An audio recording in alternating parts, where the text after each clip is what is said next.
Welcome to RHI's Sociable City Interviews, where we meet with global thought leaders on nightlife and the social economy.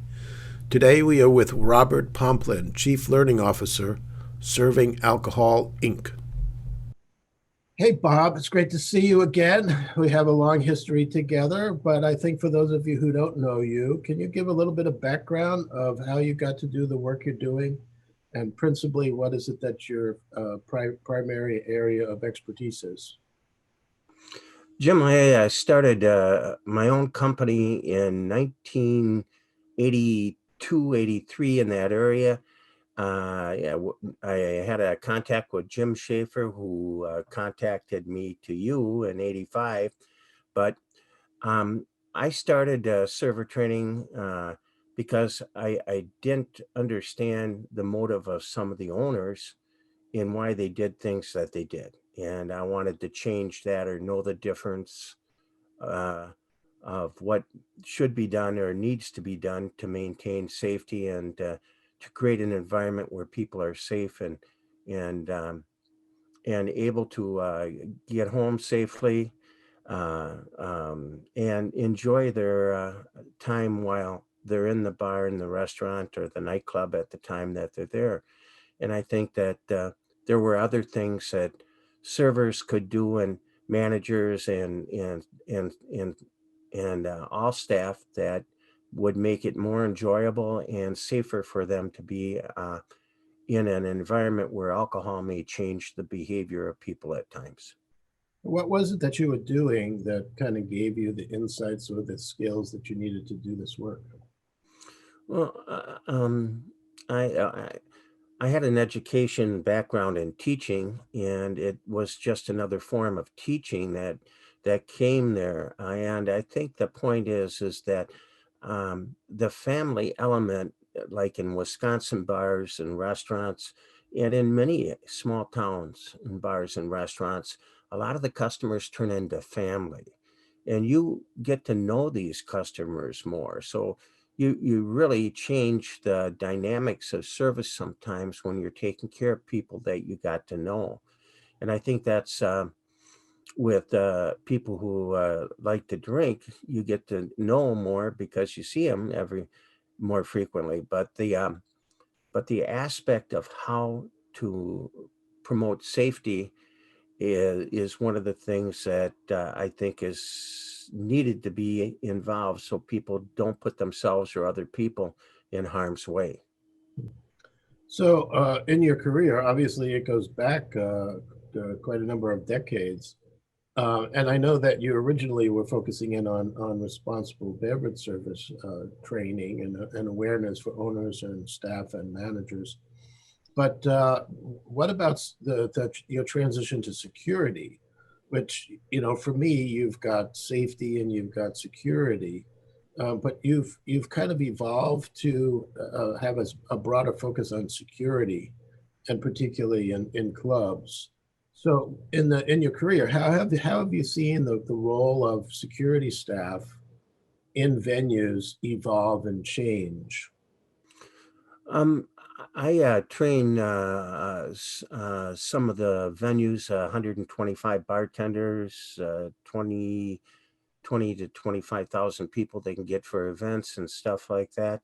And in some of those, I've had the good fortune to have one of the vice presidents who I've trained for 20 years.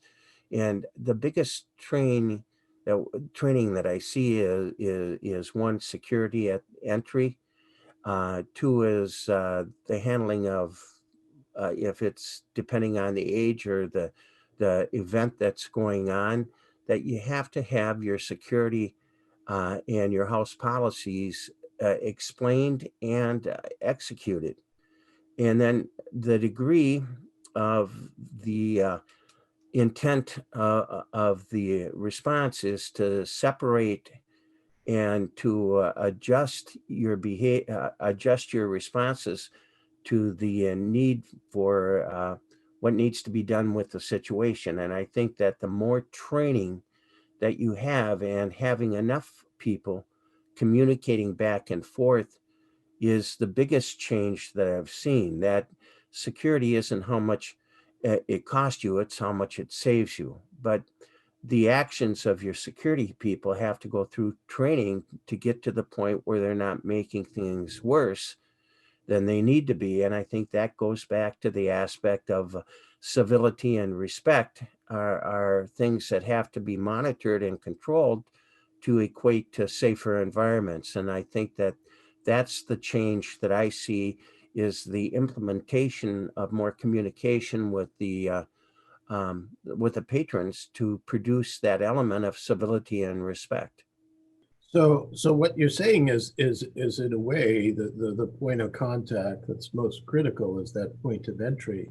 But then secondly, you have the situational response that people need to kind of play out different scenarios or situations. And it's not just a matter of training people in the techniques of intervention per se, but understanding the situations that might give rise for a need for an intervention and take more preventive actions based on the situation. Is that kind of the transition that you've seen? Is that training is not just the skills of, how do you communicate to tell somebody that they have to change their behavior, act less disorderly, or stop drinking alcohol, but rather that you have to anticipate the situations as they're evolving.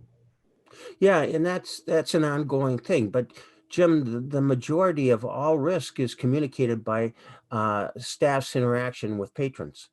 And that's the key issue is getting people to talk to people to make sure everything's okay. And that continual and ongoing observations will give them greater flexibility in addressing changes that need to be made during the time of service. And I think that that's the skill of talking to people, the skill of communicating genuine concern for them is the fact that I think will enable people to come back because they feel secure at your environment. So safety is the number one aspect, and that comes from repetitive information gathering by the staff to make sure everything's okay. So it really boils down to communication. One, like you said earlier, that you have to think about your patrons almost as guests in your home, and you want to, communicate with them and build a relationship and make them feel safe and that their needs are being met.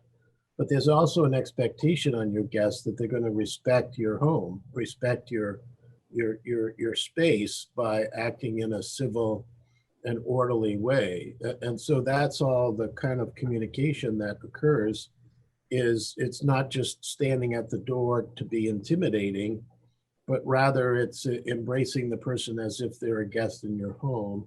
And that's the beginning of that relationship that later might help in situations that become more risky for a more positive intervention. Is that what you're saying? Yeah, and Jim, ask before you act.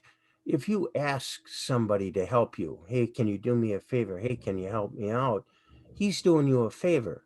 And the communication of the skill of redirecting negative behavior through the use of verbal force judo is one that's very active, very good. And the first question any police officer is ever going to ask you if there's a problem a lot of times with the removal of a guest, they're going to ask you, what do you say when you ask him to leave?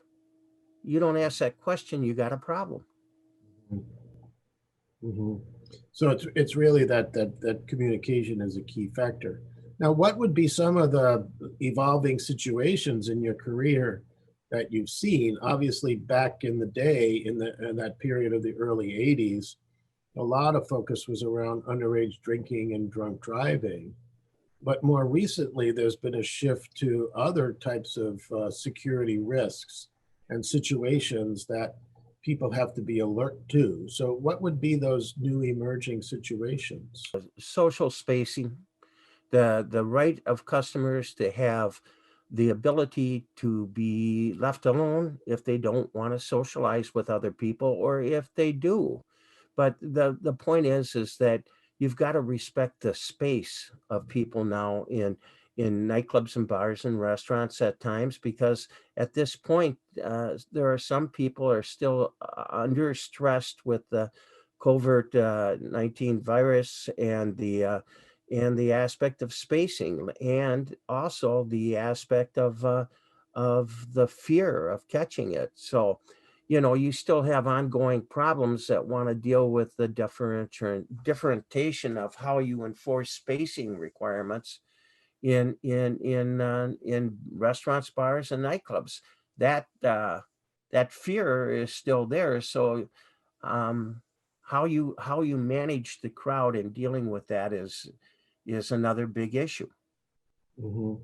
So previously, this whole spatial relationship and respect was really built a lot around prior to COVID, potential sexual assault, sexual harassment, you know, kind of those issues where women felt at risk or threatened because of the behavior of male patrons, and security was being trained to become sensitive to that spatial and respect situation. So, what you're saying is that this whole spatial relationship, at least for the next 18 months or so, will still be something that not only will security be required to understand and to respect people's spatial needs, but also that other patrons, kind of that bystander role, that people have to be willing to back up somebody who, for whatever reason, are concerned about spatial relationships. So, do you see that as like the biggest challenge over the next year or two? Well, the biggest challenge would be enforcing that spatial challenge outside if you have lines for people coming in. You just, I don't see that as ever having a solution when you have so many people that are going to an event, or as that increases.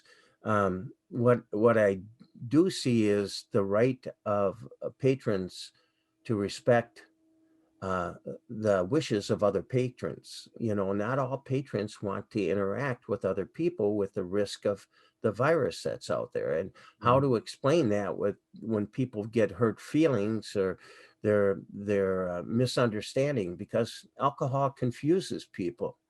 So when they get confused and their feelings get hurt, you have to deal with the aspect that they're not acting as they normally do, and you have to take more time and be directive on how you redirect his behavior and isolate it where it doesn't become a problem, where it affects other people. So it's all a training, and you're probably going to need more security in the future to solve and control the opportunity of these problems. The only thing you can control in security is the opportunity. If you don't have enough people, you got another problem. So, just to conclude here, 18 months from now, people will obviously be back into these social spaces. They'll be, trying to go and listen to concerts or DJs and getting back out onto the dance floor.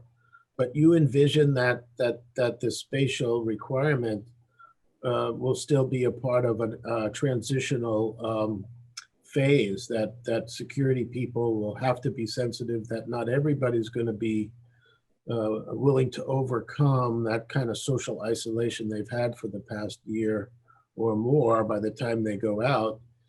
And that some people will still be cautious, and some people want to just dive right in and get back to the way things were. So those are the situations you believe will probably be the most challenging in the future. And obviously, as you point out, alcohol plays a role in that. Is there anything else a year and a half from now that you think people in the security world are going to have to know or be able to do? I think bonding and blending, our society is at a changing point on how they address many different things. But I think we have to train people to socialize functionally and to respect each other as gender, race, and human beings. That we have to have a mutual respect of each other through civility and respect to maintain safety, and that's a nationwide goal. I think it's everybody working together to make things work. It's a national effort as well as a individual effort. We have to teach people to respect each other, and from that respect, you'll grow more fun and enjoy and interacting with each other. Well, this is great, Bob. And of course, I'm sure we could have an extended discussion about the way that the role of racial relations and also the role of policing in nightlife will evolve. But this has been a great discussion, and I appreciate your time and sharing your perspectives, and look forward to continuing to work with you. Jim, you know how much I think of you, so I really appreciate this opportunity to talk to you and all that you've done to help people. Thank you. Okay, thanks, Bob, and have a good day.